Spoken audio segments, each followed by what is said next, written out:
We finally heard from his head coach on the drama unfolding on the Daily there in Green Bay. He met with the media on Friday, Matt LaFleur.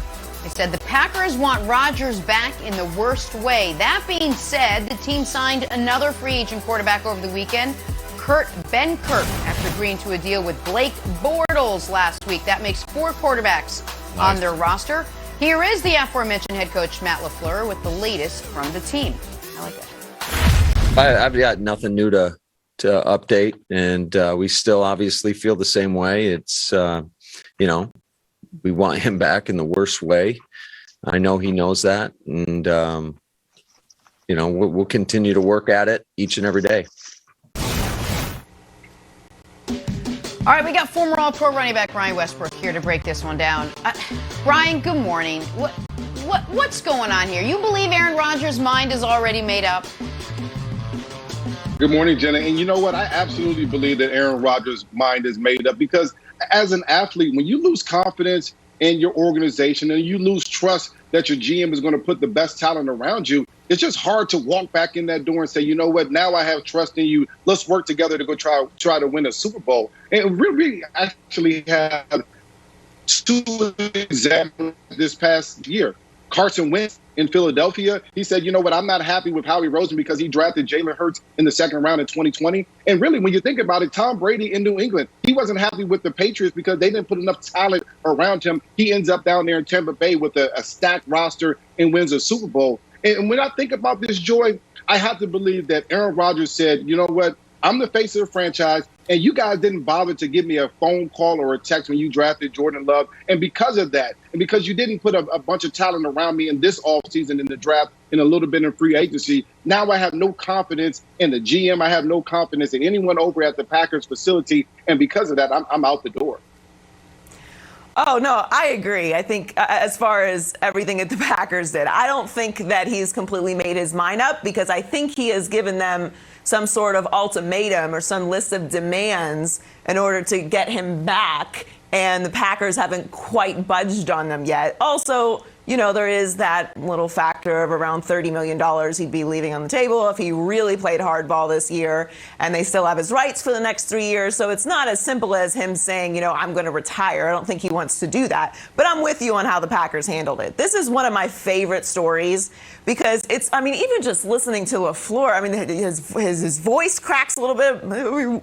We want him back in the worst way.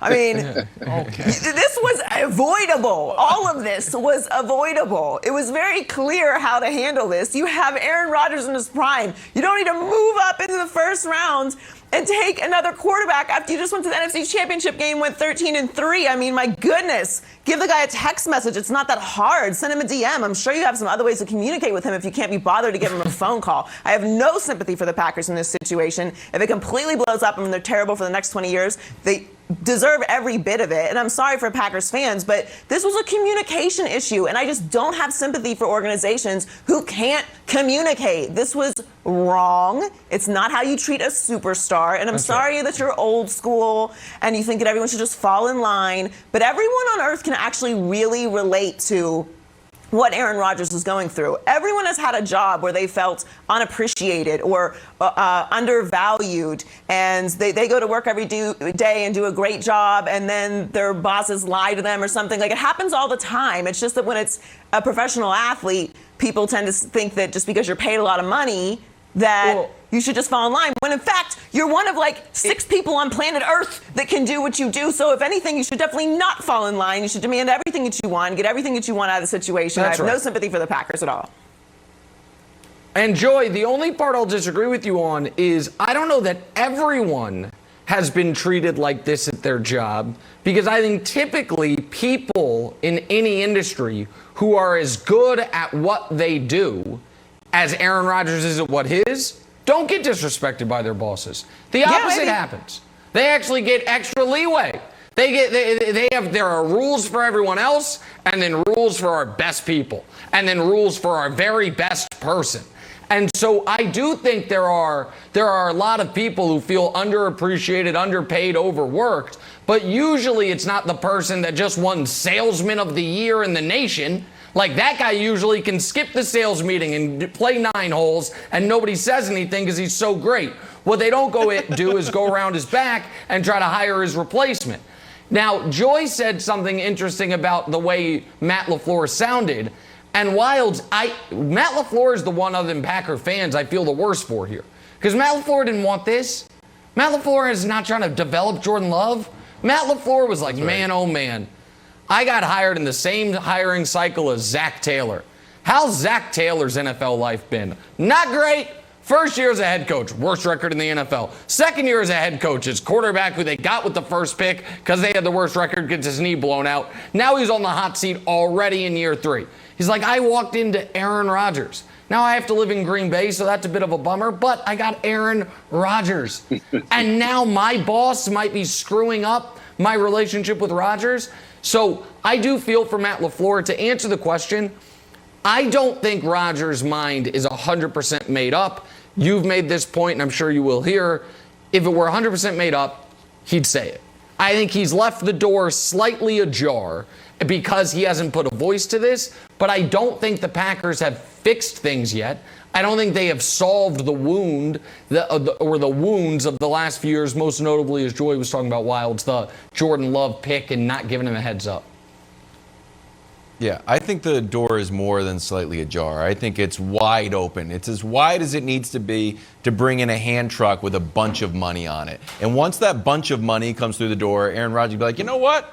I feel okay about it. Because, Brian, I don't think he feels that mad about Jordan Love. Because Jordan Love was drafted, if I check my calendar, hold on a second, last year. Now, if you and I, and if certainly we would never get into a disagreement because we're both wonderful people, but if for some reason you were upset at me, and you were like, you know what? I don't think I'm going to do first things first anymore. You guys are disrespecting me. And I finally just flew down to your palatial horse farm.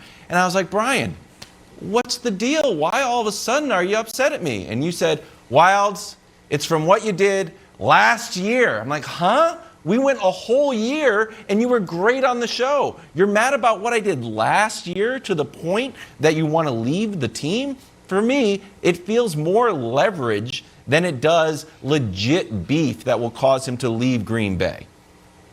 And I don't want to fight. Well, Kevin, let me ask you this. Well, I don't want to fight with you either. I've seen you've been muscled up over these last couple of months here, so I'm worried about that. But for me, I think for Aaron Rodgers, it hasn't been just the Jordan Love thing. I think over the last few years, he's been like, well, where's this big signing? Where's this big free agent that we've signed to help the offense? Devontae Adams is one of the best in the game, if not one of the best receiver in the league. Where's the other piece? Where's the other pieces that are going to help me? Where are the other pieces, even on the defensive side of the ball, that's going to help us be better there? To me, I think Aaron Rodgers is fed up with the idea that we're not picking the right people to put in place so that we can win. Again, you look at Tom Brady, you say, well, he goes to a stacked roster and wins immediately. Aaron Rodgers has to believe that, and of course, he's the MVP, that he's better than Tom Brady at this point in his career. If he had similar talent, he would be winning MVPs right. and Super Bowls all the time. And unfortunately, they haven't put that type of talent around him. And I'm going to say one other thing. While Wilds maybe can't foresee a scenario where one would hold a grudge against a coworker for, months and months or years and years. I'm not trying to speak for Joy Taylor, but I will. Joy and I both come from a different world, and that world is sports talk radio. And I guarantee you to this day, there are a couple old program directors that Joy would love to see fired.